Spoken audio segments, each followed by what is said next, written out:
élaboré une fiche technique ou un module de formation de 2022 en RDC. C'est ce qui nous a permis de pouvoir mettre en œuvre ou accompagner les régions ou les provinces et au niveau opérationnel avec cette implémentation de l'approche MAMI depuis 2023 et jusqu'à maintenant en 2025 avant que nous puissions publier ou commencer notre recherche. Alors, je vais vous présenter la recherche opérationnelle sur l'approche MAMI en RDC. Donc, en quelque sorte, un partage d'expérience et les perspectives aussi qui sont en train maintenant d'être élaborées. Alors, slide, OK. Le contexte et la justification de la mise en œuvre de notre étude par rapport aux recherches MAMI. Comme vous les connaissez, il y a la situation nutritionnelle et sanitaire qui crée problème. Il y a la mortalité infantile qui est de 81 sur 1000 naissances vivantes. Et il y a la problématique en rapport avec l'allaitement maternel exclusif chez les moins de 6 mois avec l'enquête NN il y a 2 ans ou une année et demie passée, qui a donné les résultats de 59,6% pour les nourrissons allaités exclusivement. Et il y a l'émaciation chez la même cohorte des nourrissons de moins de 6 mois, qui est à 6,7%. Et il y a l'insuffisance pondérale de 9%. Il y a les retards de croissance de 19,2%. Donc, c'est-à-dire qu'il y a une problématique par rapport à la situation nutritionnelle ou sanitaire de moins de 6 mois. Maintenant, la mise en œuvre, comment est-ce qu'on a quand même pu implémenter l'approche MAMI sur le terrain? En RDC, il y a, comme vous le savez, il y a le protocole PECIMAN, protocole national sur la prise en charge intégrée de la malnutrition aiguë, depuis édition 2016. Dans ces protocoles, uniquement les nourrissons de moins de 6 mois sont tous pris en charge, quel que soit leur état sanitaire ou nutritionnel, ils sont pris en charge en hospitalisation dans notre protocole édition PECIMAN 2016. C'est ce qui nous a aussi poussé à mettre en application ou à implémenter l'approche MAMI, dont on a, comme je venais de le dire, élaboré la fiche technique nationale MAMI en 2022 et en 2023 avec nous, Pronanit, la partie gouvernementale, en collaboration avec UNICEF et les autres partenaires pour commencer à accompagner et appuyer sur le terrain cette expérience sur les nourrissons qui présentent les risques modérés. Donc, la prise en charge en ambulatoire pour les nourrissons. Alors, il y a eu l'acceptabilité, dont les résultats étaient quand même favorables, acceptables, mais il y a eu besoin de standardisation et de suivi renforcé qu'on devrait mettre sur le terrain. En 2025, comme dans tous les pays francophones, on est dans le processus de la révision du protocole national en RDC, chez nous au pays, on est presque vers la fin. Et grâce à l'implémentation ou à l'expérience de l'approche MAMI sur le terrain, sur l'aspect de la prise en charge des nourrissons, c'est ce qui nous a encore permis d'enrichir dans notre protocole PPCMA, la prévention, protocole sur la prévention et la prise en charge de la malnutrition aiguë. Son deuxième chapitre ou troisième chapitre, il y a ces chapitres qui abordent la prise en charge des nourrissons. Et on a bien développé ces chapitres comme nouveauté, la prise en charge des nourrissons à risque modéré, donc en ambulatoire. La prise en charge en hospitalisation pour les nourrissons.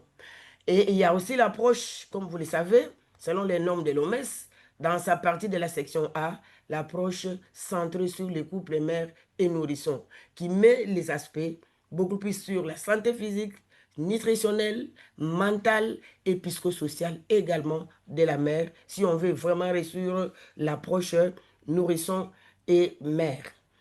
Maintenant, quels sont les objectifs de notre étude opérationnelle en ce qui concerne beaucoup plus l'aspect nourrisson de moins de 6 mois? Il y a la documentation. Nous allons documenter les leçons apprises de l'approche MAMI, dont on a implémenté durant les 2 ans sur le terrain. nous allons évaluer la performance du protocole PPCMON, c'est-à-dire notre protocole est intitulé Protocole national sur la prévention et la prise en charge de la malnutrition aiguë, beaucoup plus l'aspect nourrisson dans les divers contextes, contexte de développement et les contextes humanitaires. Nous allons générer des données probantes pour les passages à l'échelle nationale. Comme l'implémentation de MAMI, on était seulement dans quelques zones ou dans quelques régions ou provinces, mais l'objectif serait dans notre étude de pouvoir vraiment monter, générer les données pour que nous puissions, ces données-là vont nous aider à les publier, pour que nous puissions faire passer l'approche à l'échelle nationale. Analyser les effets sur la santé physique, mentale et psychosociale du couple mère et nourrisson. Slide. Slide, s'il vous plaît. Quelles sont des recherches, quelles sont des questions, des recherches potentielles de notre étude, de notre recherche? On peut se poser des questions. Dans quelle mesure la prévention et la prise en charge de la malnutrition aiguë dans l'approche nourrisson de moins de 6 mois peut-elle être intégrée efficacement aux services qui existent? Comme vous le savez, l'OMS est en train de promouvoir la multisectorialité. Il y a la PCMN, il y a la SMN, il y a aussi les associations des langes. Comment est-ce que nous allons l'intégrer, cette approche de la prise en charge des nourrissons de moins de 6 mois? Quels seront ou quels sont les profils démographiques et cliniques des nourrissons de moins de 6 mois et de leurs mères à risque modéré?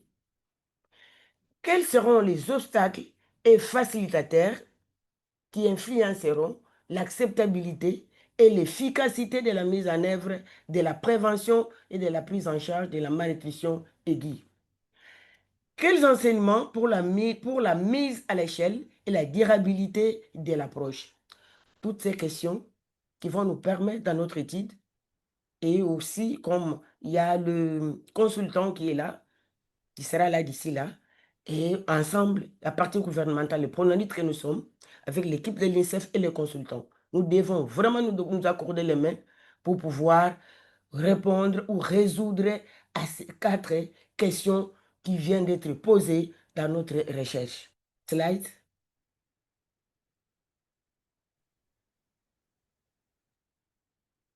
Slide.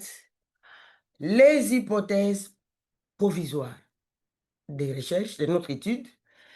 Première hypothèse, l'approche PPCMA, l'aspect nourrisson, améliore la croissance et la santé des nourrissons de moins de 6 mois, améliore la continuité de l'allaitement maternel exclusif jusqu'à l'âge de 6 mois, tout en réduisant les hospitalisations systématiques.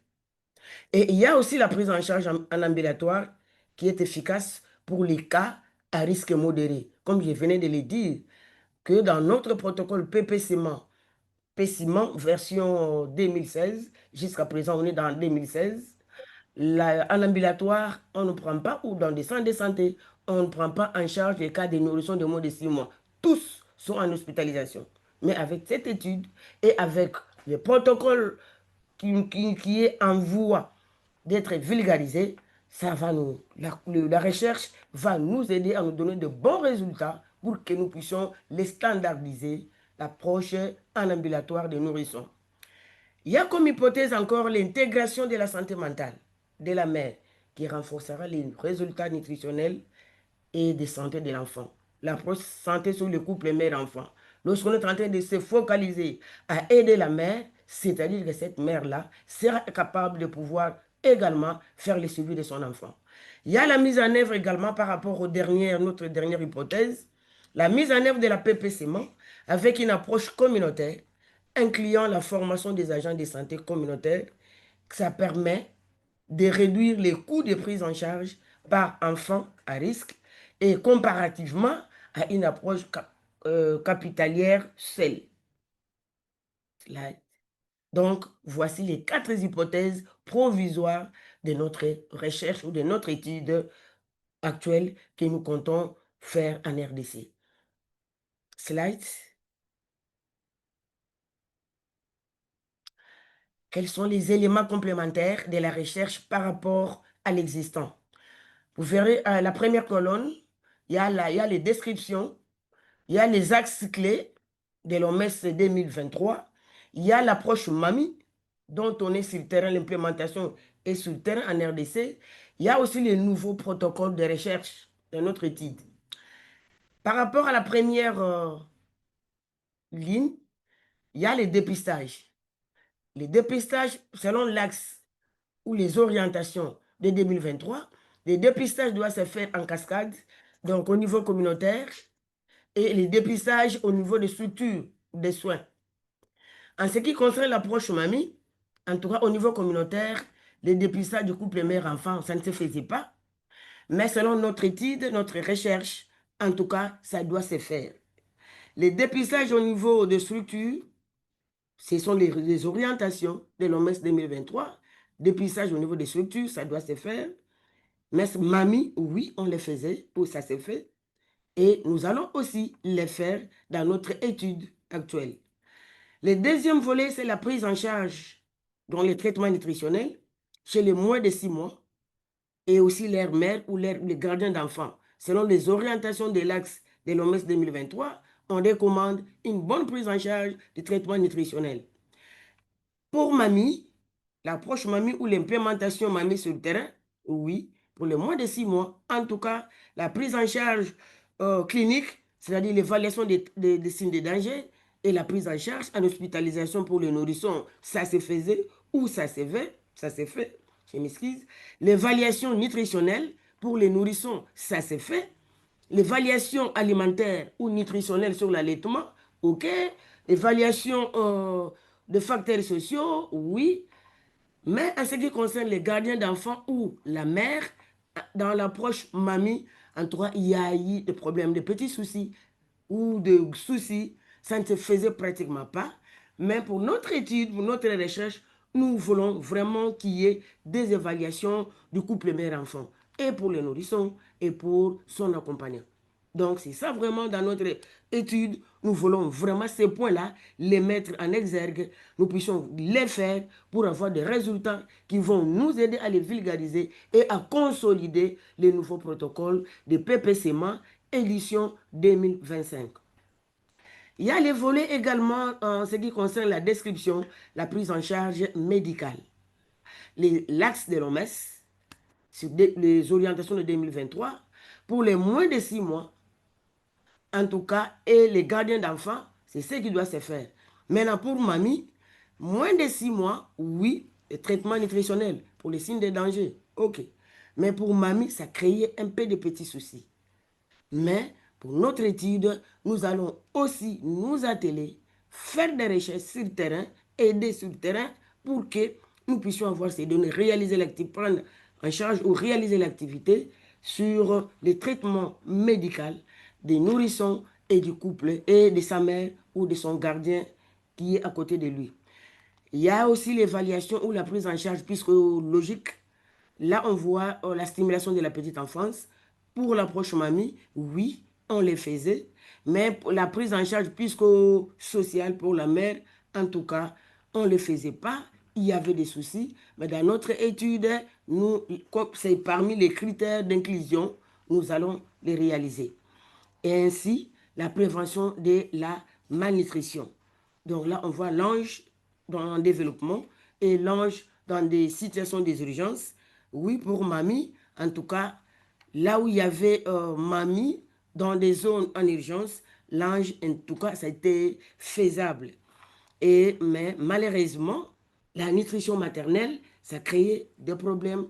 Dans mamie, on ne faisait pas tellement l'évaluation ou l'approche nutrition maternelle. Mais dans notre étude, c'est parmi nos champs de bataille, c'est ce que nous devons inclure parmi les éléments à inclure dans notre étude que nous voulons réaliser en RDC. Slide, s'il vous plaît. La méthodologie. Là, ici, ça nous oriente sur la comparaison avant, donc dans MAMI, et aussi ce que nous comptons faire dans notre protocole PPCMA et aussi la prise en charge des nourrissons. Les éléments méthodologiques, il y a type d'études, on faisait avec MAMI C'était une étude pilote exploratoire, suivie de faisabilité et acceptabilité. Mais tandis qu'au futur, dans notre recherche, nous voulons vraiment nous atteler par rapport à une étude longitudinale, prospective de cohorte. Ah, ici, on se focalisera avec 400 couples mère et nourrissons. En tout cas, les détails se trouveront vraiment dans notre protocole. Site et échantillon. Donc, il y a quelques zones de pilote avec Mamie. On a travaillé dans quelques zones de pilote où là où on a implémenté Mamie, on avait des données limitées et non standardisées. Mais tandis que ce qu'on envisage dans notre étude, 4 sites de santé. Donc, à l'est du pays, on prendra des zones, à l'ouest, des zones, également avec les 400 couples mère-enfant qui seront répartis selon l'étude qui est dans notre protocole. Les détails, c'est vraiment dans le protocole. Le collecte des données, donc avec Mamie, il y a les formulaires on utilisait ou on utilise les formulaires standardisés en papier et des enquêtes ponctuelles, baseline, endline. Et futur, ce qu'on envisage, vraiment les collectes numériques des données avec la stratégie Kobo, l'Excel dashboard, donc le tableau de bord interactif et les suivis continus, renforcer vraiment les volets suivis et les supervisions formatives. Être vraiment à côté d'eux, c'est une étude, on veut vraiment des bons résultats pour pouvoir les publier et vraiment enrichir la documentation en RDC. L'approche Madame Madame Viviane, pardon, si vous pouvez activer pour finir dans quelques 2, 3, 4 minutes. l'approche- Merci. Ok, merci beaucoup. L'approche analytique, donc, c'est qu'on envisage donc une méthodologie mixte, qualitative et quantitative. Slide, s'il vous plaît. Les sites et populations cibles et la durée des recherches, il y a des zones de santé dont on a ciblé, comme vous voyez, les 4 zones de santé. Et il y a les acteurs impliqués, les ministères, les ONG, et les partenaires ou les bailleurs qui sont là, UNICEF et autres partenaires, population cible, on a parlé des enfants de moins de 6 mois, couple l'air et leur mère. Et aussi, il y aura des critères d'inclusion et d'exclusion et durée de la recherche, en tout cas, c'est 7 mois. 7 mois de recherche et de collecte, mais 2 mois qui seront de préparatoire ou de préparation et 1 mois d'analyse des données avant leur publication. Slide. Oui, les étapes clés à suivre. Bien sûr, on va commencer par des étapes préparatoires de planification. Il y aura des réunions de différentes parties prenantes et on va rendre les documents ou des protocoles disponibles et directement la mise en œuvre, collecte des données, des dépistages, comme vous le savez, admission, sensibilisation, les suivis sur le terrain, analyse des données et publication et diffusion des données. Je peux passer. Slide. Les résultats, donc la mise en œuvre effective et coordonnée du paquet PPCement volet nourrisson. Donc ici, vraiment, on se focalisera à ces zones de santé et ça nous donnera par exemple 1,2 pourcentage de prestataires de soins qui vont bénéficier de la formation. En 3, c'est plus de 90% et la proportion de pilotage avec des mécanismes de coordination. Ici, ça sera beaucoup plus multisectoriel. Dans notre protocole, il y a des aspects multisectoriels qui vont nous permettre dans notre étude de pouvoir vraiment avancer. Il y a les résultats des données sur l'efficacité et la stratégie disponibles dans divers contextes. Contexte de développement et le contexte humanitaire. Ici, il y aura des indicateurs, comme vous le savez. Ici, il y aura l'accessibilité aux soins nutritionnels, sanitaires et la protection. Et aussi les volets communication qui seront relatifs aux études CAP, connaissances, aptitudes et pratiques. Et les résultats D, qui est le 3, je m'excuse, il y a des données probantes générées pour un passage à l'échelle. Donc ici, ce sera les rapports, collecte des données, la qualité des données et la vulgarisation, analyse, bien sûr, au niveau du comité technique au secrétariat général. Et nous allons les vulgariser pour avoir des leçons tirées et garder une documentation. Slide, s'il vous plaît, slides. OK. Conclusion. Donc, comme vous venez de nous suivre, les contextes qui justifient une approche intégrée et vraiment innovante. L'approche Mamie, comme levier qui nous a aidés durant les 2 ans, ça nous a quand même permis d'améliorer la santé des nourrissons. Une étude pilote essentielle ou une recherche est essentiel pour l'apprentissage et l'expansion. Comme vous venez de voir, des lacunes ou des faiblesses en ce qui concernait le pilotage des mamies. Comme vous avez vu, notre hypothèse, ça nous aidera avec les axes ou les orientations aussi de l'OMS pour pouvoir également nourrir ou enrichir notre étude qui est opérationnelle, et c'est ce qui nous permettra pour les pays, les grands pays, la RDC, de pouvoir publier notre recherche pour renforcer ou enrichir le protocole PPCMA édition 2025. Je vous remercie. On vous remercie.